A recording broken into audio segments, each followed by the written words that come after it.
Most of your suffering does not begin when life becomes difficult.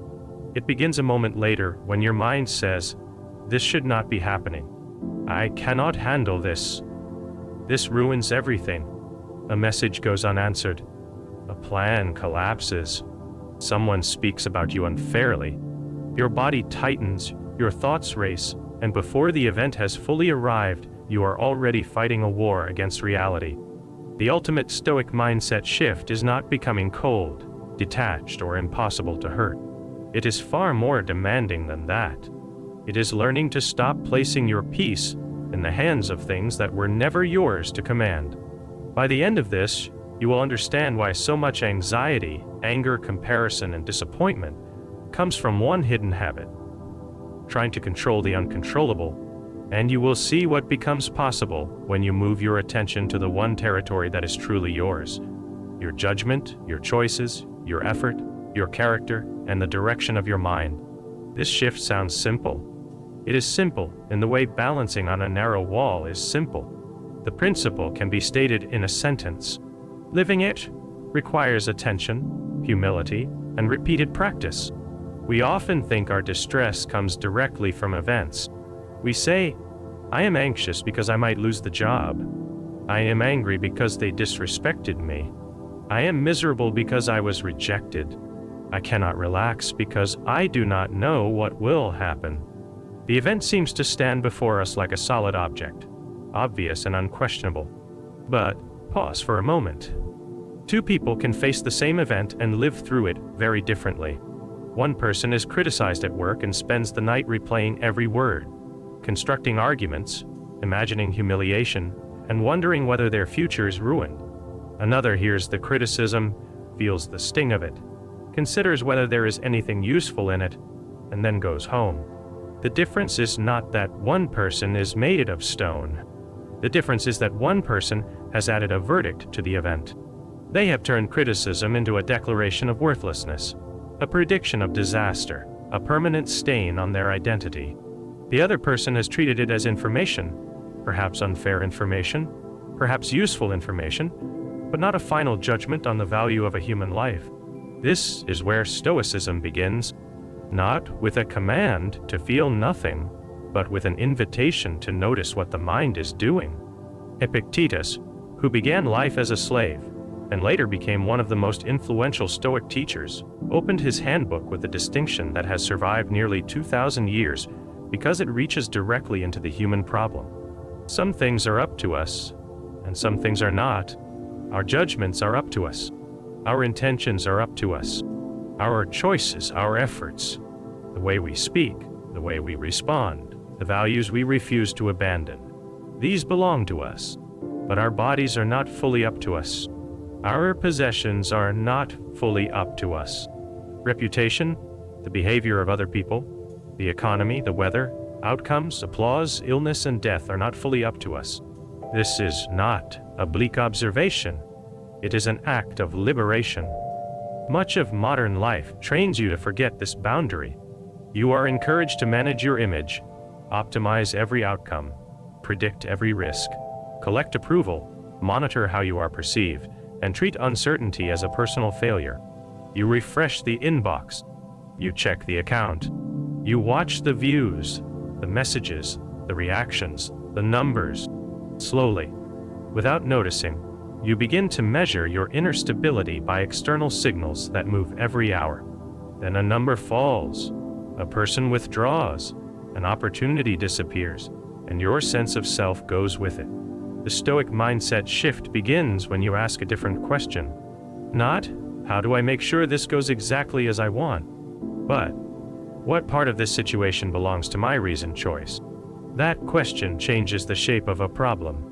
Suppose you are waiting to hear whether you got a position you wanted. You prepared carefully. You showed up. You gave your best answer. Now the decision is elsewhere. There is a familiar temptation to keep trying to control it in your mind. You inspect the interview. You remember one imperfect sentence. You imagine the hiring manager discussing you. You rehearse what you should have said. You call this preparation, but it is usually something else.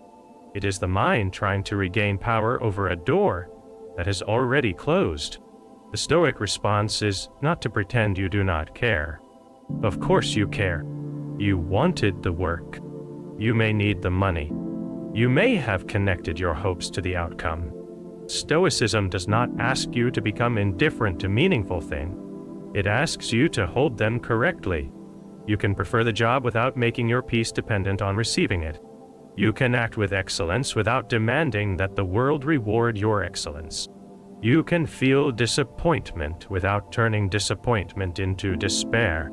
Seneca wrote extensively about the instability of fortune. He had wealth, political influence, exile, and ultimately a violent death ordered by an emperor. He knew that external circumstances can rise and fall with terrifying speed. His point was not that wealth, health, safety, or friendship are worthless. His point was that they are unstable foundations for a life. If you build your identity entirely on what can be removed, you will live in fear of removal. The steadier foundation is character. Did you meet the situation honestly? Did you prepare? Did you act with courage? Did you treat others fairly? Did you use your reason rather than surrendering to panic? These questions remain available even when the outcome does not. This can sound almost too quiet at first. We are accustomed to judging a day by whether it produced a visible win. The Stoics ask us to judge a day by the quality of the person we were while living it. That does not make ambition disappear. It purifies ambition. There is a kind of ambition that says, I must succeed so that I can finally feel worthy. It is hungry and fragile. It turns every competitor into a threat and every setback into an insult. Then there is a different kind of ambition. I will develop my abilities, serve well, work diligently, and accept that results are shaped by causes beyond me. This ambition can endure. It can fail without collapsing. It can win without becoming arrogant. Marcus Aurelius carried this perspective into a life few people would describe as peaceful. He ruled a vast empire during wars, disease, political betrayal, and constant responsibility. Yet in his private notes, written largely as reminders to himself, he repeatedly returns to the same discipline. Attend to what is yours to do, and do it with justice, self-control, courage, and wisdom. He did not write as someone untouched by pressure. He wrote as someone surrounded by it. When Marcus reminds himself to accept what nature brings, he is not offering an excuse for laziness. He is reminding himself that reality does not become more manageable because we resent it. The rain does not stop because we accuse it of unfairness. Another person's character does not improve because we spend hours wishing they were different. The past does not reopen because we punish ourselves with regret. Reality is the material we have been given. Our task is to work with it. Consider anger. Anger often feels like strength because it arrives with heat and certainty. Someone lies to you, betrays your trust, dismisses your effort, or speaks to you with contempt. Something in you rises immediately. This cannot be allowed. And sometimes something should not be allowed. Stoicism is not an instruction to smile at cruelty or stay silent in the face of wrongdoing. The question is whether anger is serving your judgment or replacing it. A person who has wronged you may deserve a clear boundary, a confrontation, a report to an authority, distance, or consequences. But rage often persuades us that we are strongest when we are least in command of ourselves. It urges us to speak before we understand, to punish before we decide, to damage what cannot be repaired. Seneca's work on anger treats anger not as a reliable guide, but as a destructive force that gains power by pretending to be necessary. He does not deny that injustice exists. He asks whether losing your own reason is an intelligent response to it. Think of a message you drafted while furious. Perhaps you did not send it.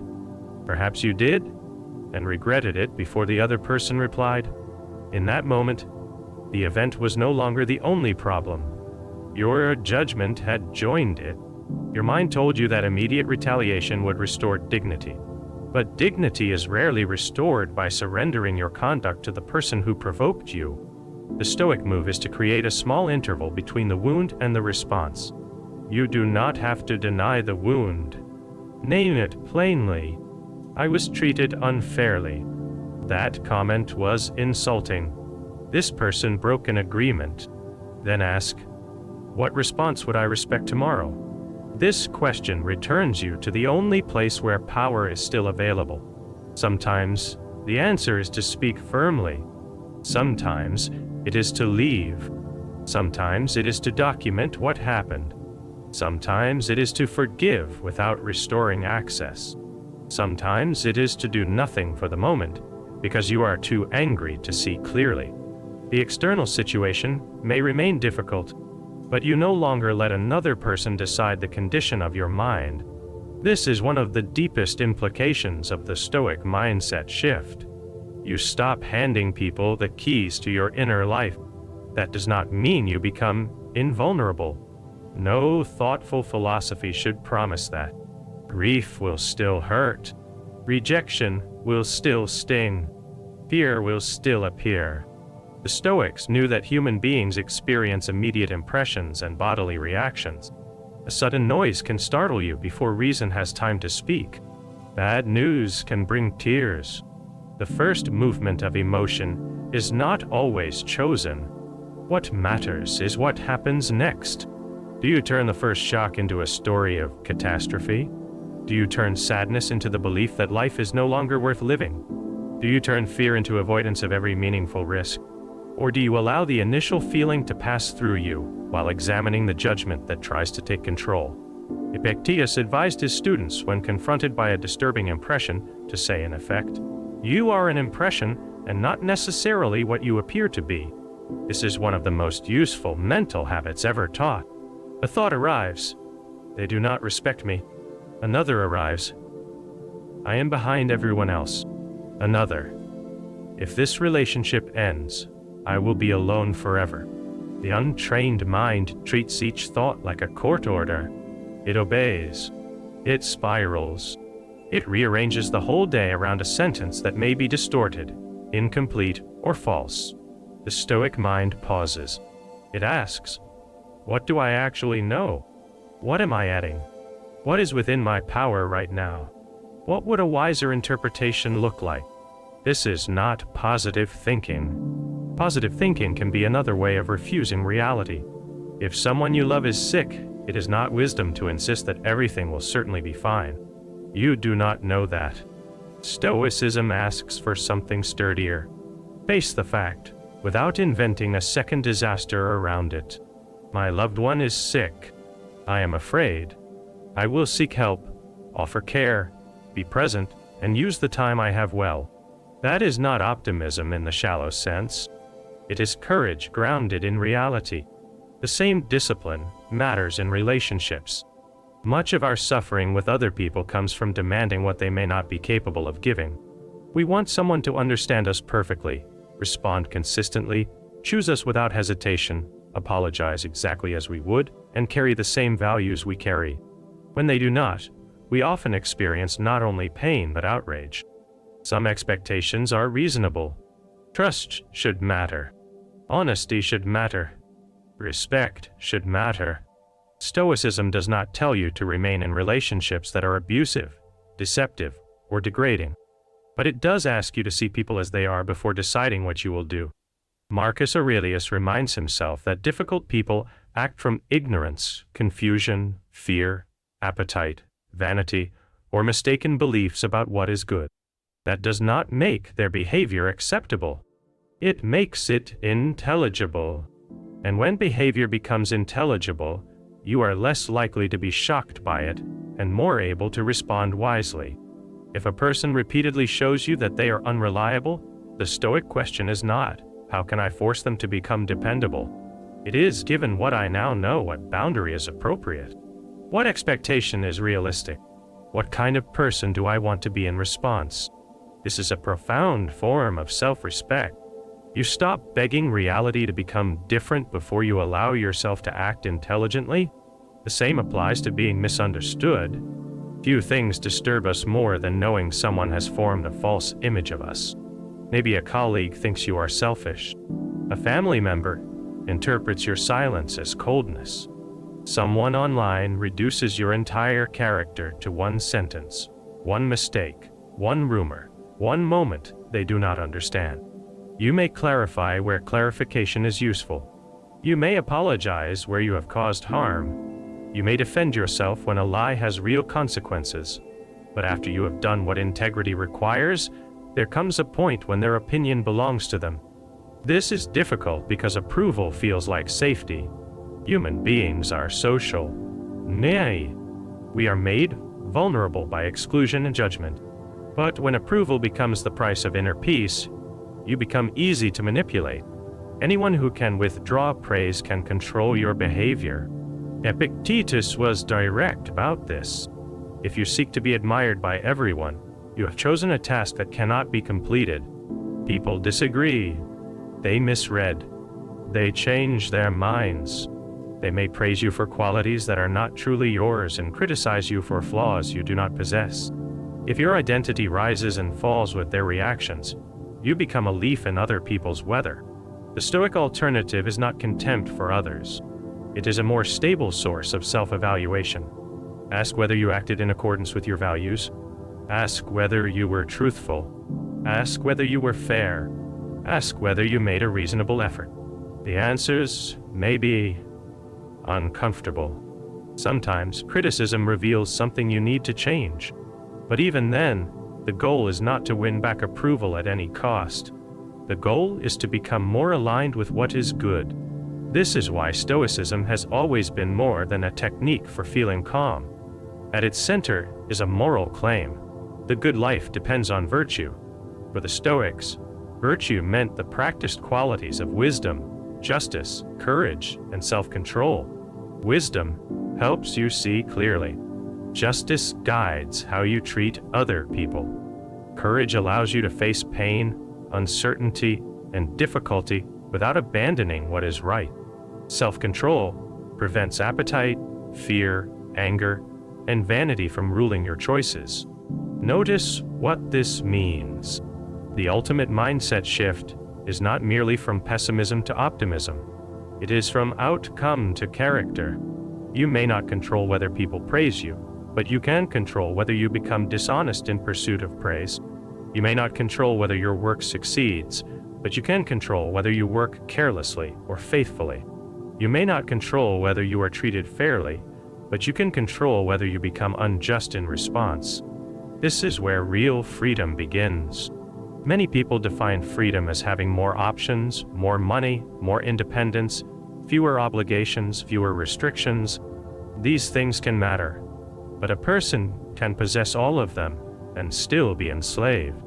Enslaved to approval, enslaved to comfort, enslaved to impulses, enslaved to the need to be right, enslaved to the fear of being ordinary.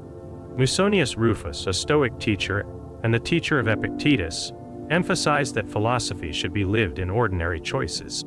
It was not an ornament for educated conversation. It was training for hunger, discomfort, family life, work, restraint, and ethical action. A philosophy that cannot shape the way you respond when you are tired, tempted, offended, or afraid has not yet entered your life. This is especially visible in discipline. People often wait for motivation to make them consistent. They tell themselves they will begin when they feel confident, energized, inspired, or certain. But motivation is a visitor. It comes when it wants and leaves without warning. If your commitments survive only when you feel like honoring them, then your moods are in command. The Stoic approach is quieter. You decide what matters, and then you practice doing it under imperfect conditions. You train when the excitement has faded. You write the page when the page feels bad. You have the difficult conversation when avoidance would be easier. You save a little money when spending would give you a quick escape. You go for the walk. Prepare the meal. Put down the phone. Keep the promise. Return to the work. Not because productivity is the highest human good. It is not. But because each small act teaches your mind that it is not required to obey every passing urge. There is a difference between being controlled by a desire and noticing a desire. You may want to check for a message.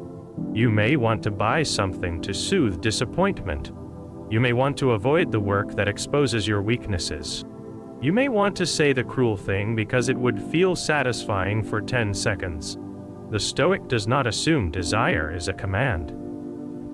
They create room around it. That room is where a life is shaped. Cleanthes, one of the early leaders of the Stoic school, wrote a hymn expressing trust in the rational order of nature. A famous translation includes the line, "Lead me, Zeus, and thou, O destiny." The spirit of the thought is not resignation in the modern sense. It is the recognition that fighting what cannot be changed only multiplies suffering. The wiser response is to cooperate with necessity while keeping your moral will intact. There is a story associated with the Stoic tradition about a dog tied to a moving cart. The dog can run willingly alongside it, or resist and be dragged. The cart still moves. The image is blunt but useful. There are events that will move forward whether you cooperate or not. Aging, change, the passage of time, the consequences of past decisions, the fact that other people have their own minds. The question is not whether you prefer every part of the journey. Of course you do not. The question is whether you will spend your strength in futile resistance or use it to walk with dignity through what is already here. This becomes especially important in loss. There are losses for which no philosophy can provide a neat answer. The death of someone you love, the end of a marriage, a diagnosis, the loss of a home, the disappearance of a future you had pictured for years. Stoicism should never be used as a weapon against grief. No one needs to be told to become harder at the moment they need to mourn. The Stoics did not deny grief. Seneca wrote letters of consolation to people who had lost loved ones, and he knew that sorrow has a human claim on us. But he also warned against allowing grief to become an endless refusal to love reality, because reality has wounded us. To grieve well is not to forget. It is not to make the loss smaller than it was. It is to honor what mattered without destroying the part of you that remains capable of living. When you lose someone, you may be tempted to say, "My life has been ruined." A Stoic response would not scold you for feeling that. It would wait until the first storm passes, then gently ask, "Is that the only truth? Or is another truth also present? My life has changed. I have been wounded. I will carry this absence. And I still have choices about how I love, how I remember, how I serve, how I spend the days I have been given." This is not a reduction of grief. It is a refusal to let grief erase every remaining source of agency. The same is true after failure. Failure has a peculiar power because it often attacks the image we had of ourselves. You believed you were capable. You believed effort would be recognized. You believed the path was clear. Then the exam is failed. The business closes. The project is rejected. The relationship ends. The promotion goes elsewhere. At first, failure looks like a verdict, but it is usually an event mixed with information. Sometimes it reveals a gap in skill. Sometimes it reveals bad timing. Sometimes it reveals that the goal was not right for you. Sometimes it reveals nothing, except that outcomes are uncertain and other forces were involved. The Stoic does not need to turn failure into a beautiful lesson immediately. That can be another form of avoidance. But eventually, you ask the only question that restores movement. What is mine to do now? You can learn. You can adapt. You can rest. You can begin again. You can choose a different path. You can admit that something mattered and still release your claim to the exact future you wanted. Marcus Aurelius wrote that the obstacle can become the way forward. This idea is often simplified into a slogan about turning every hardship into an advantage. That is too crude. Not every loss is secretly good. Not every pain is a gift. But every circumstance gives you an opportunity to practice some quality of character.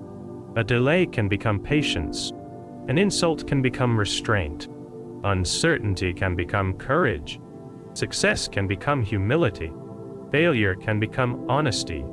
Loss can become gratitude for what was once given. Difficulty does not automatically improve you. It gives you material. What you make of it remains your task.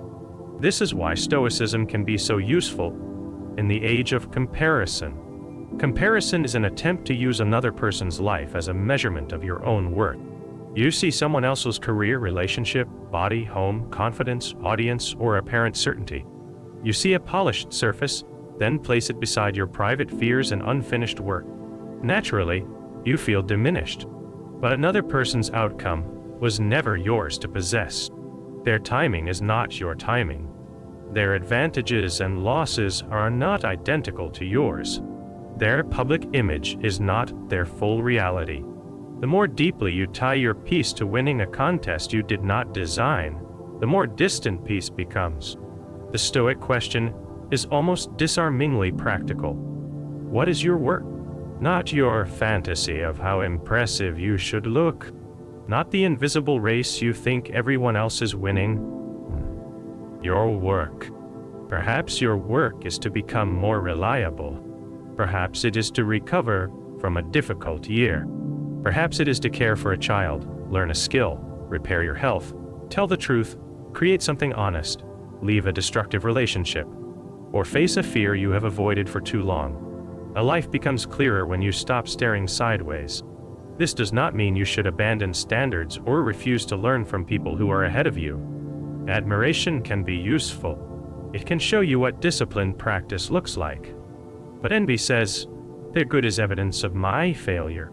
Wisdom says, their path is theirs. What can I learn?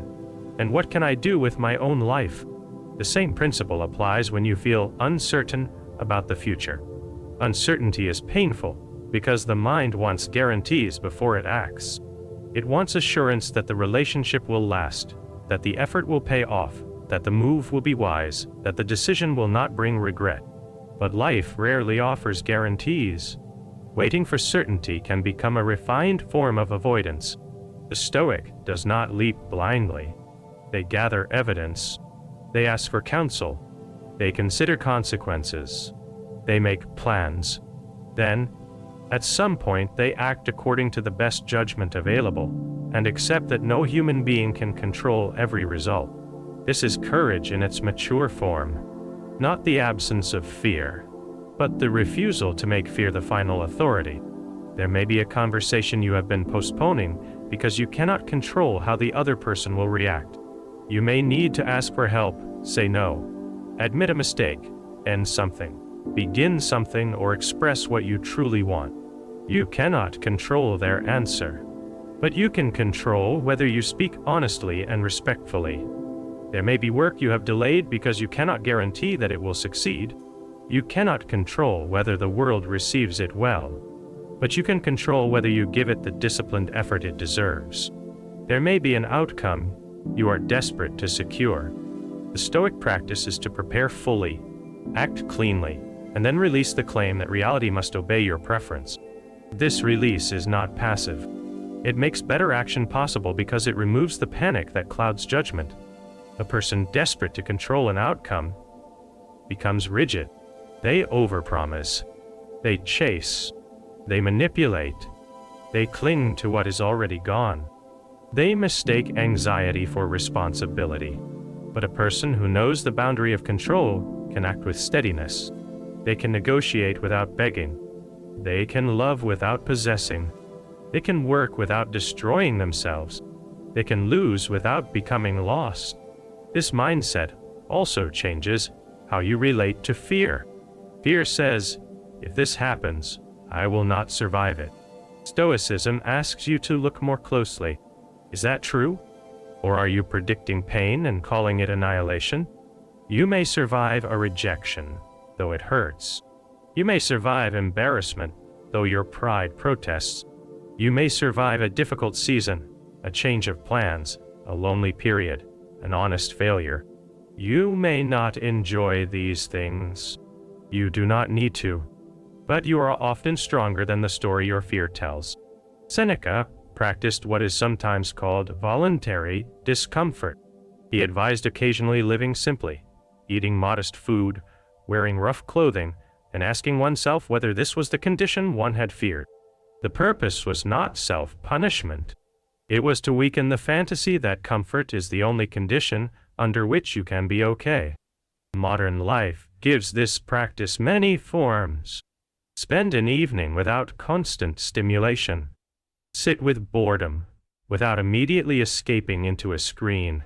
Take the walk when the weather is inconvenient. Have the modest meal.